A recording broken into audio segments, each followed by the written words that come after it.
What is up, guys, and welcome back to another video. And today we have WWE top 10 wrestlers who deserve a push. These are guys that have done so much for the company and the company doesn't do much for them. At least give them a push. Number 10, Emma. Emma and Paige were the two stars of NXT that made women wrestling popular again. If it wasn't for them, we wouldn't have the women's championship and we would still be calling them divas. Paige is starting to get a push and might even be in a women's championship match at Battleground, but Emma has been floating around the WWE. She was finished with her goofy character and became a more serious Emma who might have been receiving a push, but we'll never know because of her injury. All I wish for is a push once she returns, maybe even a title match, because after the last couple of years, she's been putting in so much hard work and deserves something back. Number 9, Zack Ryder. Zack Ryder winning the IC title at WrestleMania was truly a spectacular moment for fans to witness because you could see the emotion he had when he won it. He was extremely happy and it was one of those feel-good moments we will never forget. People were excited to see his run as champion, until it lasted only one day when he lost it to The Miz. Although The Miz is doing a great job as a champion, you couldn't let him hold it for a little longer. Ryder is good in the ring, has the mic skills, and the fans love him. Hopefully he gets a run with the IC or US title once the brand split happens. Number 8, Tyler Breeze. Watch some of Tyler Breeze's matches in NXT. Just watch them and you will understand how good of a wrestler he is. He was a top star in NXT, and once he came to the WWE, a certain man in charge didn't believe in him. I hate it when that happens. Triple H develops these guys in NXT, making them top stars, then they're ready to get to the main roster, and then the boss in charge doesn't like them and ruins all their momentum. At one point, Tyler Breeze was 0-49 during this year, but he picked up a win with Fandango against the Golden Truth. Do you even consider that a real win? Oh well, hopefully the brand split can help him out. Number 7, Kalisto. Kalisto was on top of the world about 5 months ago. Well, not really, but way better than where he is now. He defeated Alberto Del Rio for the US Championship and the fans were loving him. His wrestling style was adored for most people because, to be honest, who doesn't love fast-paced lucha wrestling?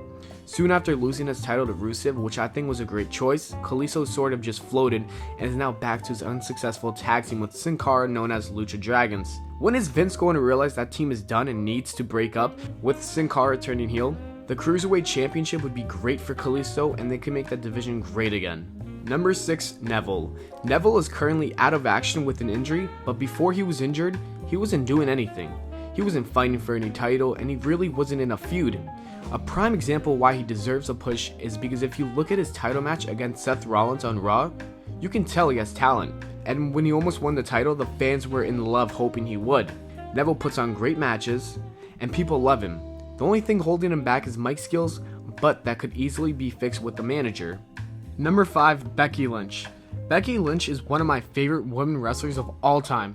And yeah, she's only been called up to the main roster for about a year.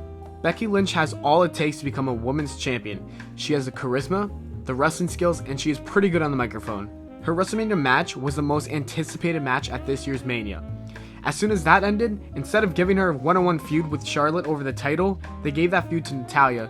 Then Natalya turned on Becky Lynch, and Becky is most likely going to lose their match.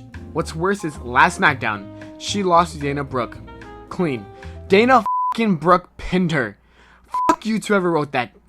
You to whoever thought that was a good idea. Number 4, Dolph Ziggler. Dolph Ziggler is one of WWE's dark horses. He's been with the company since 2006, and 10 years later, he's still a jobber. We thought his breakout year was 2013 when he finally won the World Heavyweight Championship. Nope, a concussion was the reason he lost the title along with all his momentum. Since 2013, people wanted Ziggler to be champion or at least get a push, but nothing really happened. People have given up on him. The only way for him to get his momentum is to leave for about 6 to 8 months and make a surprise return and maybe even a heel turn.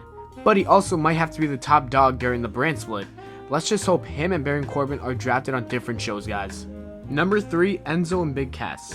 Enzo and Big Cass are the most over wrestlers on the roster as we speak. Seriously, they get everyone in the crowd to do their whole SAWFT soft thing, and they're the number 1 selling t-shirt on WWEshop.com.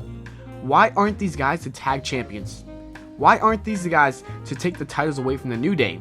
I don't even understand why they thought the New Day versus Wyatts would be cool. You have one serious team and a completely goofy team. It just doesn't work. That's like Undertaker versus Eugene. Does that work? No. What's worse is I think that Enzo and Big Cass are going to split for the draft, and soon this list will only have Enzo on it. Number 2, Cesaro. Cesaro is not a jobber like most of these guys on the list. But what is he really doing? Feuding with Alberto Del Rio? What is that, a joke? Cesaro is over with the crowd and is one of the best wrestlers on the roster. His improvement on the mic is incredible. I say, for SummerSlam, have him feud with Brock Lesnar and do something no one would think could happen. Let him go over. If Cesaro beats Brock Lesnar, you have a world champion right there. It's as easy as that to make him a credible contender. Cesaro has done so much for this company and they don't treat him how they should be. Plus, why have Brock Lesnar never lose? You make every one of his matches predictable. This will change that. Number 1, Bray Wyatt. Before Wyatt suffered his injury a couple months ago, he turned face and it had massive potential. I'm gonna be honest, with his current gimmick with the Wyatt family and all that, he will never go places. It's been 3 years and he has gone literally nowhere. He was never in a WWE Championship match. But still, he's somehow over with the crowd, which is incredible, and they still need to capitalize on that. This heel run is old and washed up, and a face turn would be great for him. Hopefully, after this New Day feud, we can get back to that face turn. Thanks for watching the video, guys. Hope you enjoyed. If you did, leave a like, subscribe for more, and comment down what top 10 you want to see next. Take care and spike your hair.